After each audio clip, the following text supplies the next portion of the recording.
Hi friends, welcome back to my channel. இன்றைக்கி நம்ம பார்க்க போகிறது கோவக்காய் பொரியல் தாங்க.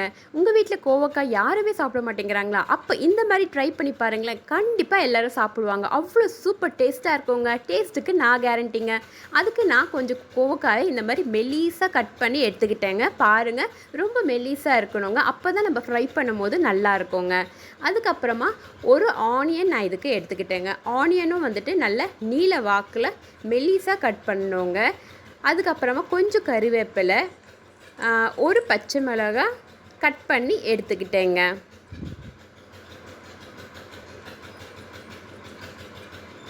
இப்போ நம்ம ஸ்டவ் ஆன் பண்ணிக்கலாம். 3 கரண்டி எண்ணெய் ஊற்றிக்கலாம்.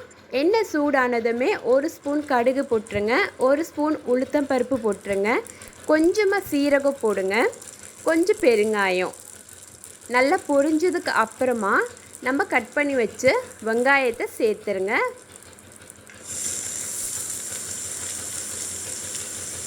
இப்போ நல்லா கலந்து விட்டுடுங்க. வெங்காயம் ரொம்ப வதங்கணும்னு அவசியம் இல்லைங்க, ஓரளவுக்கு வதங்கினாலே போதுங்க.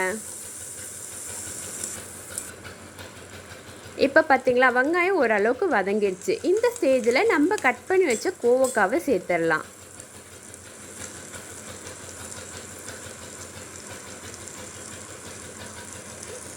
இப்போ அந்த வெங்காயத்தோடு நம்ம கோவக்காவை நல்லா கலந்து விட்டுடலாங்க. இப்போ ஒரு மூடி போட்டு இதை நீங்கள் மூடி வச்சுருங்க.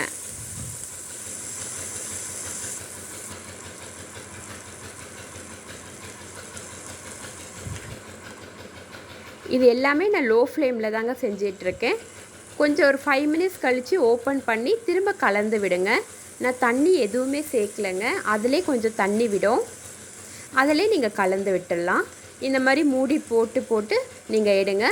இப்போ பாருங்கள், கோவக்காய் ஓரளவுக்கு வதங்கிடுச்சு. இந்த ஸ்டேஜில் 1 ஸ்பூன் சில்லி பவுடர் போட்டுருங்க, கொஞ்சமாக மஞ்சள் தூள் போட்டுக்கோங்க, சால்ட்டு 1/4 டீஸ்பூன் போட்டுக்கோங்க. உப்பு உங்களுக்கு தேவைக்கேற்ப கடைசியாக கூட கம்மியாக இருந்தால் சேர்த்துக்கலாங்க.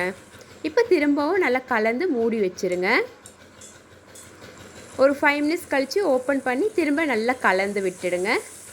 இதே மாதிரி மூடி போட்டு நீங்கள் கலந்து விடணுங்க.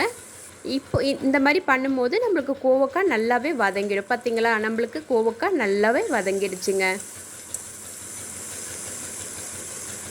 தண்ணி எதுவுமே சேர்க்காதனால அந்த வெங்காயம் கோவக்காவே நல்லா ஃப்ரை ஆகிட்டு உங்களுக்கு சூப்பர் டேஸ்ட்டாக உங்களுக்கு கிடைக்குங்க. இந்த மாதிரி கண்டிப்பாக ட்ரை பண்ணி பாருங்கள், சூப்பராக இருக்கும். வீட்டில் செஞ்சு கொடுங்க. அப்புறம் நம்ம சேனல் இதுவரையும் சப்ஸ்கிரைப் பண்ணலைன்னா மறக்காமல் சப்ஸ்கிரைப் பண்ணிவிடுங்க. தேங்க்ஸ் ஃபார் வாட்சிங்.